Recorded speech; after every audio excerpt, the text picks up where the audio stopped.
کہ یہ جو حرکت ہے، موومنٹ، وہ کیا ہے. آپ اپنے بچوں کو بتانے کے لیے کس طرح اس چیز کا جو ہے وہ بتا سکتے ہیں کہ تمام جاندار اشیاء میں حرکت کرنے کی صلاحیت موجود ہوتی ہے، جس میں جانور جو ہیں وہ ایک جگہ سے دوسری جگہ بآسانی حرکت کر سکتے ہیں، لیکن پودے جانوروں کی طرح ایک جگہ سے دوسری جگہ حرکت نہیں کر سکتے، ایک جگہ سے دوسری جگہ نہیں جا سکتے. لیکن پودوں کے مختلف اعضاء جو ہیں، مختلف جو حصے ہیں، وہ ایک خاص ترتیب سے حرکت کرتے ہیں. مثلا پودوں میں جو حرکت ہے اس کو ہم کہتے ہیں کہ جزوی حرکت ہے. اگر آپ بے جان اشیاء کو دیکھیں تو بے جان اشیاء میں یہ موومنٹ یا حرکت کی جو خصوصیت ہے یہ نہیں پائی جاتی ہے. اسی طرح آپ نے دیکھا ہوگا کہ جو سن فلاور ہے، سورج مکھی کا پودا، سورج مکھی کا جو پھول ہوتا ہے وہ صبح جب سورج نکلتا ہے تو اس سورج کے نکلنے کے ساتھ ساتھ وہ حرکت کرتا ہے. اسی طرح جب شام کے وقت آپ سورج مکھی کے پھول کی سمت دیکھیں گے تو وہ مغرب کی طرف ہوگا، جب صبح دیکھیں گے تو وہ مشرق کی طرف ہوگا، جس سے یہ ہم اندازہ لگا سکتے ہیں کہ سورج مکھی کا پھول جو ہے وہ سورج کی روشنی کی یا سورج کی حرکت کے ساتھ حرکت کرتا ہے. اس طرح آپ نے دیکھا ہوگا ایک پودا ہوتا ہے چھوئی موئی کا پودا.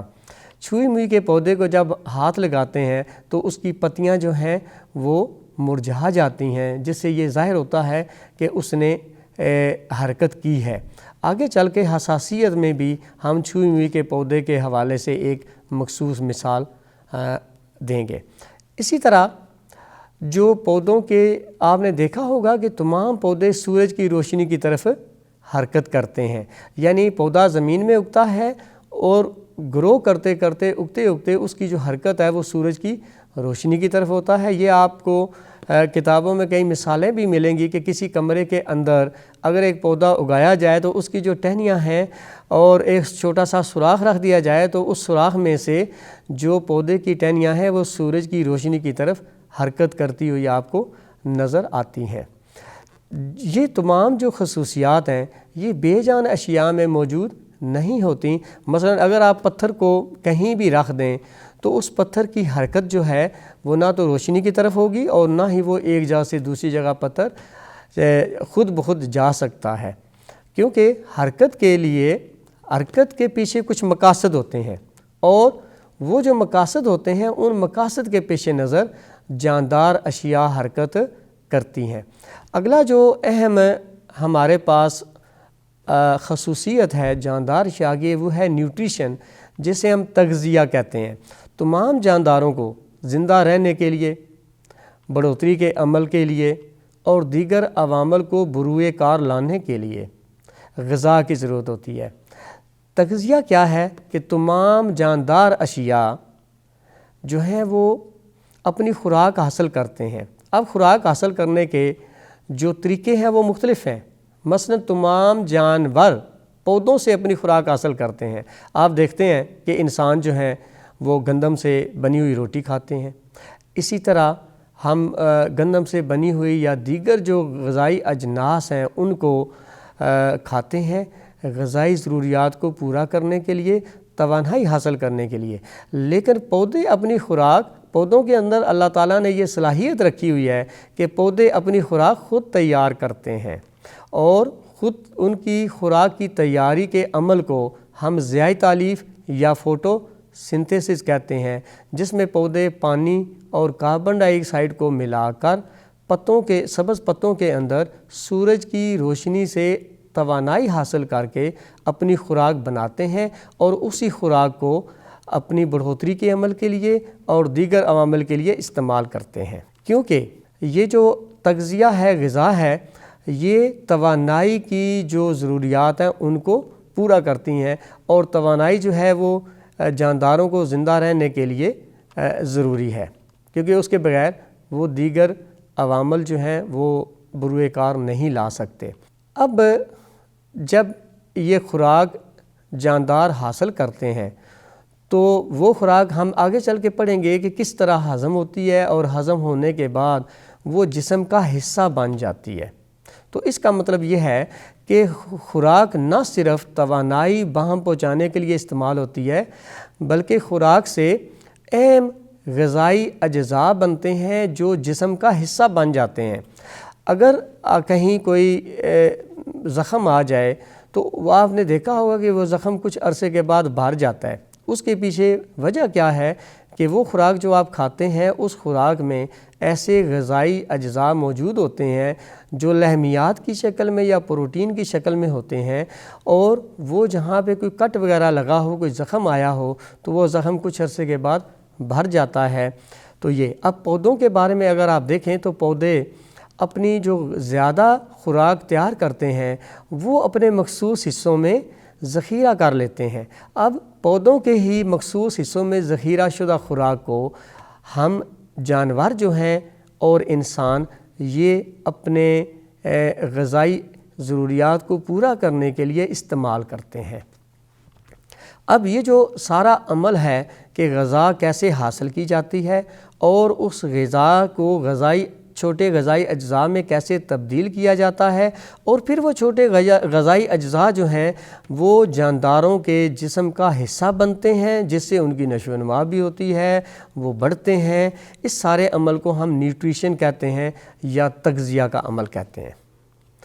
ان دا سیم وے آگے جب ہم بڑھتے ہیں تو ایک اور اہم خصوصیت جو کہ صرف جاندار اشیاء میں ہوتی ہے اسے ہم کہتے ہیں ریسپائریشن یا عمل تنفس۔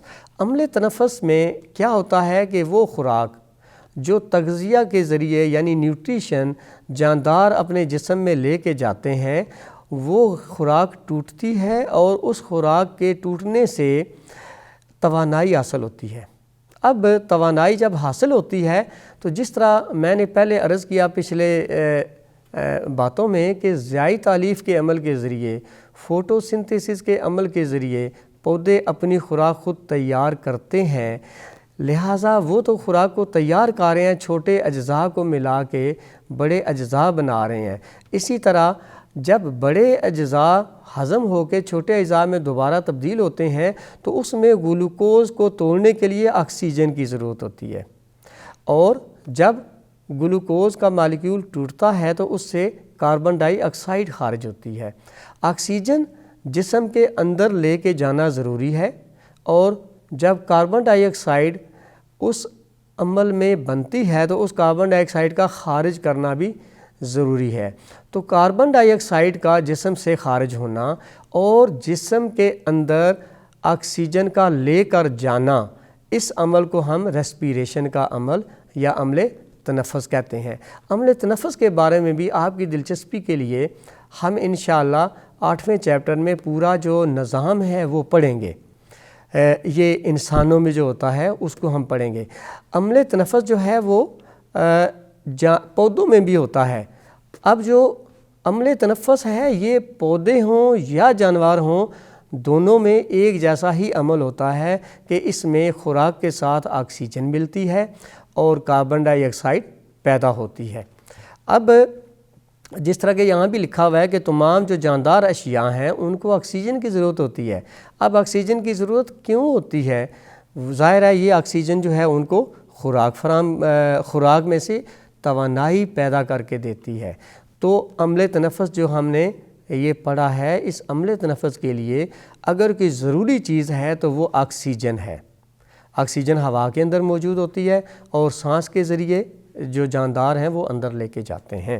اسی طرح پھر کاربن ڈائی آکسائڈ کا جسم سے باہر نکالنا، آکسیجن کا جسم کے اندر لے کے جانا، یہ عمل تنفس کا حصہ ہے جسے ہم کہتے ہیں سانس لینا۔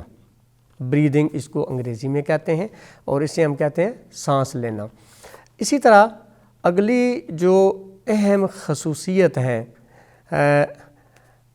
اس پہ جانے سے پہلے ہم یہ دیکھتے ہیں کہ پودے جو آکسیجن عمل تنفس کے لیے ضروری ہے وہ کیسے حاصل کرتے ہیں۔ میں نے بتایا کہ جانوروں میں ایک عمل تنفس کا پورا نظام موجود ہے جس میں ناک ہے، ناک کے ذریعے پھر اندر ہوا کی نالی ہے، ہوا کی نالی کے بعد پھیپھڑے ہیں۔ لیکن پودوں کے اندر بھی ایسے عوامل ہوتے ہیں کہ جب آکسیجن کی ضرورت ہوتی ہے تو آکسیجن جو ہے وہ پتوں کے اندر سوراخ ہوتے ہیں، ان سوراخوں کے ذریعے عمل نفوذ ایک عمل ہے، یعنی نفوذ کا ایک عمل ہے یا آسماسس کا عمل ہے۔ آسماسس اور نفوذ کے عمل کے ذریعے آکسیجن پتوں کے ذریعے پودے اپنے جسم کے اندر لے کے جاتے ہیں، اور وہیں ریسپیریشن کا عمل یا عمل تنفس ہوتا ہے، اور پودوں کو جو توانائی کی ضرورت ہوتی ہے وہ توانائی ATP کی شکل میں، ایڈینوسین ٹرائی فاسفیٹ ایک مرکب ہے، اس شکل میں ذخیرہ ہوتی رہتی ہے۔ ابھی ایک بات آپ کو بتانا یہاں ضروری ہے کہ عمل تنفس اور ضیائی تالیف یعنی فوٹوسنتھیسس یہ دو الٹ عمل ہیں۔ ضیائی تالیف یا فوٹوسنتھیسس میں خوراک بنتی ہے، جبکہ عمل تنفس میں خوراک ٹوٹتی ہے۔ اس کا مطلب یہ ہے کہ فوٹوسنتھیسس کے لیے کاربن ڈائی آکسائڈ کی ضرورت ہے، جبکہ عمل تنفس کے لیے آکسیجن کی ضرورت ہے۔ اب عمل تنفس میں کاربن ڈائی آکسائڈ ایک فالتو مادے کے طور پہ بنتی ہے، جی اس طرح فوٹوسنتھیسس میں آکسیجن ایک زائد مادے کے طور پہ، فالتو مادے کے طور پہ بنتی ہے۔ تو یہ دونوں جو عوامل ہیں، کاربن ڈائی آکسائڈ کا پودوں کے جسم میں جانا، کاربن ڈائی آکسائڈ کا باہر نکلنا، آکسیجن کا پتوں کے ذریعے اندر جانا اور آکسیجن کا باہر نکلنا، یہ سارا عمل نفوذ جسے ہم ڈیفیوژن کا عمل کہتے ہیں، اس کے ذریعے یہ عمل کار فرما ہوتا ہے۔ یہ فوٹوسنتھیسس کے حوالے سے بھی میں نے آپ کو چیزیں بتا دی ہیں۔ اب آپ دیکھیں، جب عمل تنفس ہو رہا ہوتا ہے تو عمل تنفس کے دوران خوراک ٹوٹتی ہے، جس سے توانائی بنتی ہے، توانائی حاصل ہوتی ہے۔ اس توانائی کے دوران کچھ فالتو مادے جو ہوتے ہیں وہ بھی خارج ہوتے ہیں۔ اگر فالتو مادے جانوروں اور پودوں کے جسم میں ذخیرہ ہو جائیں خصوصی تو وہ زہریلے ہوتے ہیں، اور ان کا زیادہ دیر تک جسم کے اندر رہنا خطرناک ہوتا ہے۔ لہٰذا جاندار اشیاء اپنے جسم میں بننے والے فالتو مادوں کو جسم سے خارج کرتے ہیں۔ اس عمل کو، اس خصوصیت کو ہم ایکسکریشن کہتے ہیں، یعنی عمل اخراج کہتے ہیں۔ اب عمل اخراج کے لیے ظاہر ہے جو بننے والے مادے ہیں، جو فالتو مادے ہیں، ان کی نوعیت، ان کی نیچر مختلف ہے۔ مطلب پودوں میں اور پھر جو پانی میں پودے رہتے ہیں، جو خشکی پر رہتے ہیں، جو کم پانی والے علاقے میں رہتے ہیں، ہر ایک میں فالتو مادے بننے کی جو نوعیت ہے وہ ڈیفرنٹ ہے، اور وہ اس وجہ سے بنتے ہیں کہ اگر پانی کم ہے تو وہاں پہ جو فالتو مادے بننے والے ہیں وہ کم زہریلے ہوتے ہیں۔ ٹھیک ہے جی، تو یہ ابھی پھر آپ کو میں دوبارہ بتاتا چلوں کہ جانداروں کے اجسام کے اندر بے شمار کیمیائی تعاملات ہوتے رہتے ہیں۔ کچھ مرکبات بنتے ہیں اور کچھ مرکبات جو ہیں وہ ٹوٹتے رہتے ہیں۔ بننے والے مرکبات میں سارے مرکبات جسم کے لیے ضروری نہیں ہوتے، کچھ مرکبات زہریلے بھی ہوتے ہیں، اور زہریلے مرکبات کا جسم سے نکلنا جو ہے اسے ہم عمل اخراج کہتے ہیں۔ اب جو فالتو مادے بنتے ہیں اس میں یوریا ہے۔ مثلا آپ دیکھیں کہ جو انسان ہے اور جو چند جانور ہیں وہ یوریا کی شکل میں فالتو مادے خارج کرتے ہیں۔ اسی طرح عمل تنفس کے دوران کاربن ڈائی آکسائڈ پیدا ہوتی ہے۔ جب کاربن ڈائی آکسائڈ پیدا ہوتی ہے تو اس کو بھی جسم سے باہر نکالنا ضروری ہوتا ہے۔ آپ کو جس طرح پچھلے سیکشن میں آپ کو بتایا گیا ہے کہ کاربن ڈائی آکسائڈ سانس کے ذریعے باہر نکالی جاتی ہے، اس طرح پودے بھی کاربن ڈائی آکسائڈ کو جب وہ زیادہ بن جائے تو جسم سے پتوں کے سٹومیٹا کے ذریعے باہر نکالتے ہیں۔ اور یہاں اس طرح اگر کوئی فالتو نمکیات بنتے ہیں جسم میں تو آپ کو پتہ ہے ہمیں پسینہ آتا ہے، سویٹنگ ہوتی ہے، اور اس پسینے کے ساتھ وہ جو فالتو بننے والے نمکیات ہیں وہ خارج ہو جاتے ہیں۔ اسی طرح آپ دیکھتے ہیں کہ یہ بے جان اشیاء میں تو کیمیائی تعاملات ہوتے ہی نہیں ہیں، اس میں عمل تنفس نہیں ہوتا، اس میں ریسپیریشن کا عمل نہیں ہوتا، گروتھ کا عمل نہیں ہوتا، وہاں مادے نئے بنتے نہیں ہیں جو ہیں، اس لیے اس میں فالتو مادے بنتے نہیں ہیں، وہاں ایکسکریشن کا عمل یا عمل اخراج نہیں ہوتا ہے۔ لہٰذا ایکسکریشن کا جو عمل ہے یہ جانوروں اور پودوں دونوں میں پایا جاتا ہے، اور یہ اہم خصوصیت ہے جاندار اشیاء کی، ٹھیک ہے جی۔ تو پودے زیادہ تر اپنے جو فالتو مادوں کو خارج کرتے ہیں وہ پتوں کے ذریعے خارج کرتے ہیں، جس میں کاربن ڈائی آکسائڈ ہے، جس میں آکسیجن ہے۔ اس کے علاوہ آپ نے چیڑ دیکھی ہوگی، چیڑ لیٹکس وغیرہ، کچھ پودے اپنے مخصوص حصوں سے فالتو مادوں کو خارج کرتے ہیں۔ اسی طرح آپ نے جو بھنڈی ہے وہ دیکھی ہوگی، بھنڈی کی جو پھل ہوتا ہے نا، جو سبزی ہوتی ہے، اس کے اندر ایک لیسدار مادہ ہوتا ہے، تو وہاں جو لیسدار مادہ بنتا ہے وہ اس پھل کے اندر ذخیرہ ہو جاتا ہے۔ حالانکہ تمام خارج ہونے والے مادوں کے نقصان زیادہ لیکن کچھ فائدے بھی ہوتے ہیں۔ اب آپ دیکھیں نا کہ بھنڈی ٹوری کے اندر وہ جو لیسدار مادہ ہے وہ خوراک فراہم کرتا ہے ان بیجوں کے لیے کہ جو مزید بیج اگائے جاتے ہیں اور اس فصل کو دوبارہ پیدا کیا جاتا ہے۔ اب ہم دیکھتے ہیں کہ جو درخت وغیرہ ہیں، اگر آپ درختوں کے نیچے رات کو سوتے ہیں تو کہا جاتا ہے کہ وہ خطرناک ہے، حالانکہ یہ ایک متھ ہے۔ اس کے پیچھے ریزن کیا ہے؟ گھنے جنگلات میں رات کو جب آپ سوتے ہیں تو اس کی وجہ یہ ہے کہ رات کے وقت عمل تنفس ہوتا ہے پودوں میں اور زیادہ کاربن ڈائی آکسائڈ خارج ہوتی ہے۔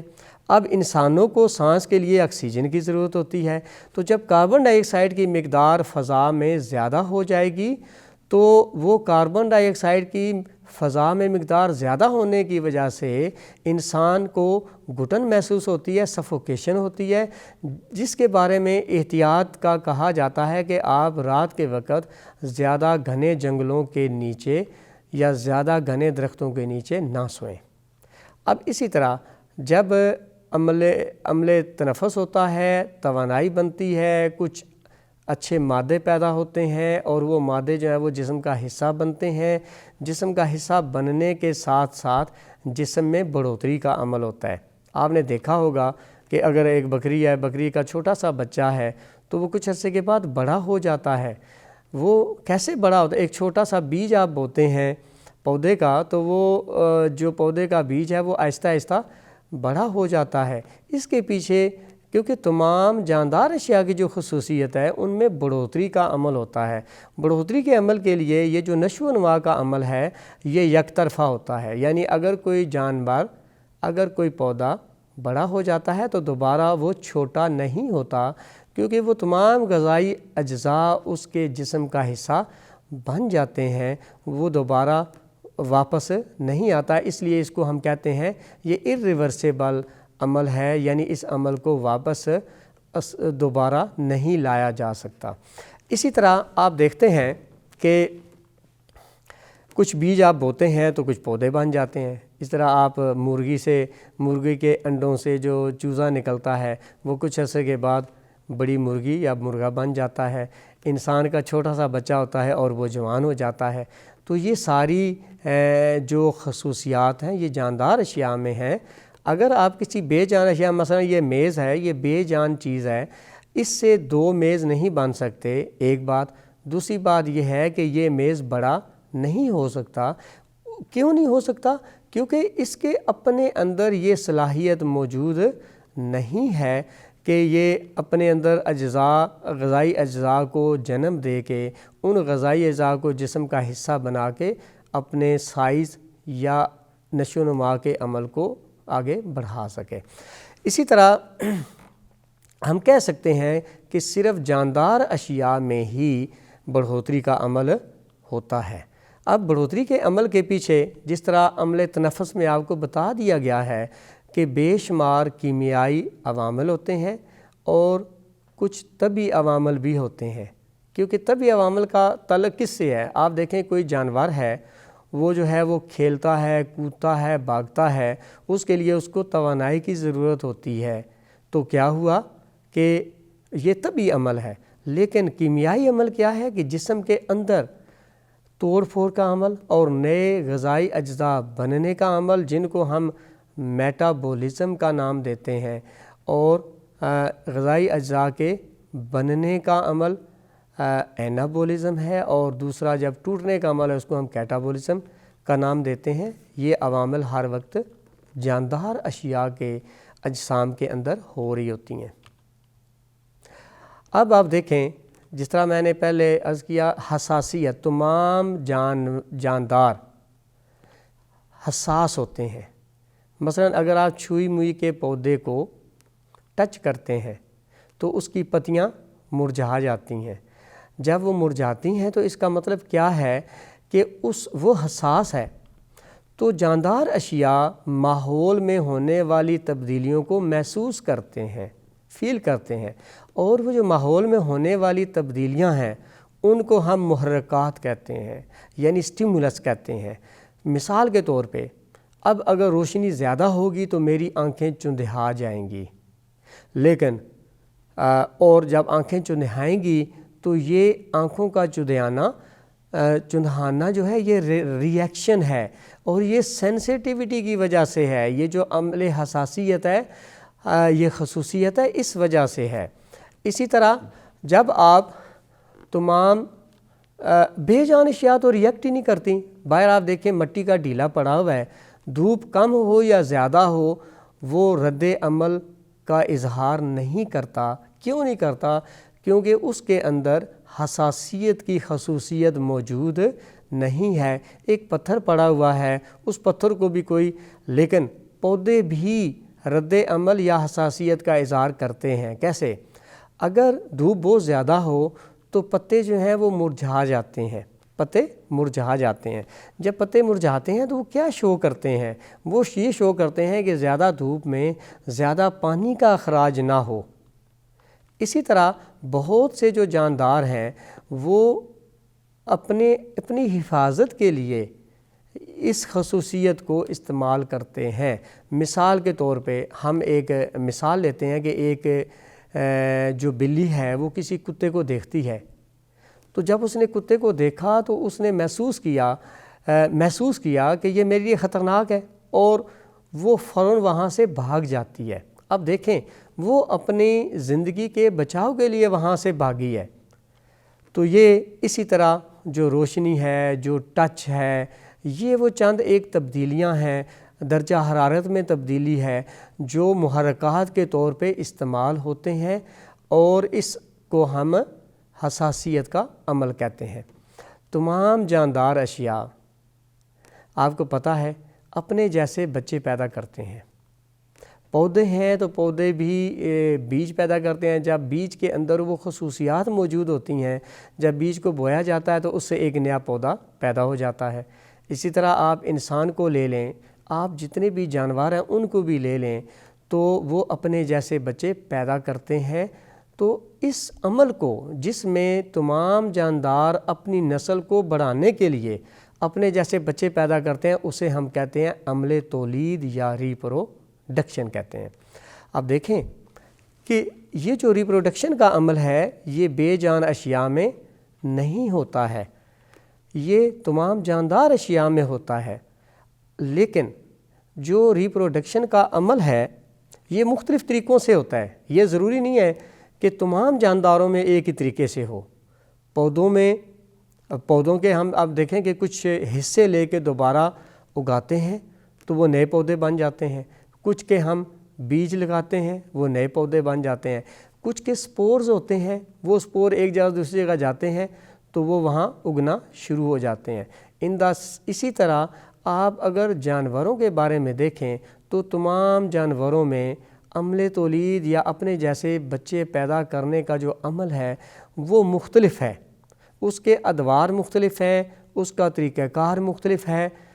تو اس وجہ سے تمام جو جاندار اشیاء ہیں ان کی ایک اور خصوصیت بھی ہے کہ ان کا لائف سائیکل ہوتا ہے. لائف سائیکل سے مراد یہ ہے، اب جس طرح کہا کہ عمل تولید جو ہے یہ مختلف ہے. مثلا تتلی ہے نا، تتلی کا لاروا پیدا ہوتا ہے، اس کی شکل بدلتی ہے، اس سے پیوپا پیدا ہوتا ہے اور پیوپا سے پھر تتلی پیدا ہوتی ہے. اگر آپ مینڈک کی بات کریں تو مینڈک بھی زندگی میں مختلف مراحل سے گزرتا ہے. اس کو ہم میٹامارفوسس کا نام بھی دیتے ہیں. تو یہ لائف سائیکل کے اندر جب کوئی جانور یا کوئی پودا اپنی مختلف شکلیں بدلتا ہے اور وہ جوان ہو جاتا ہے اور وہ دوبارہ اپنے جیسے بچے پیدا کرنے کے قابل ہو جاتا ہے، تو اس چکر کو ہم لائف سائیکل کا نام دیتے ہیں یا زندگی کا چکر. مثلا اگر آپ دیکھیں تو یہ بے جان اشیاء میں لائف سائیکل جو ہے یہ خصوصیت موجود نہیں ہے. وہ نہ تو پیدا ہوتے ہیں، نہ ان سے کوئی نئی واضح طور پہ کوئی نئی چیز ان سے پیدا نہیں ہو سکتی. اب ہم آگے بڑھتے ہیں کیونکہ ہمارے پاس یہ جو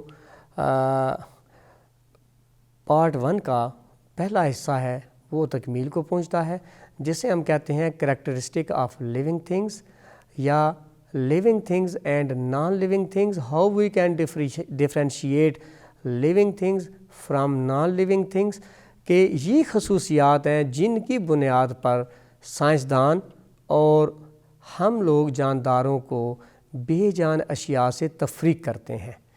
اب ظاہر ہے یہ تمام جو خصوصیات ہیں یہ بے جان اشیاء میں موجود نہیں ہوتی. ایک دفعہ پھر میں بولتا چلوں، یہ کون کون سی ہوتی ہیں؟ اس میں موومنٹ ہے، نیوٹریشن ہے، عمل تنفس ریسپائریشن ہے، عمل اخراج یا ایکسکریشن ہے، نشو و نما کا عمل جسے ہم گروتھ کہتے ہیں، عمل تولید جسے ہم ریپروڈکشن کہتے ہیں، حساسیت کا عمل، اور مستقل ایک جو زندگی کا چکر ہے، لائف سائیکل ہے. یہ خصوصیات ہم اس سے پہلے پڑھ چکے ہیں. امید ہے کہ آج کا جو سیشن ہے یہ آپ کے لیے مفید ثابت ہوگا. Thank you very much.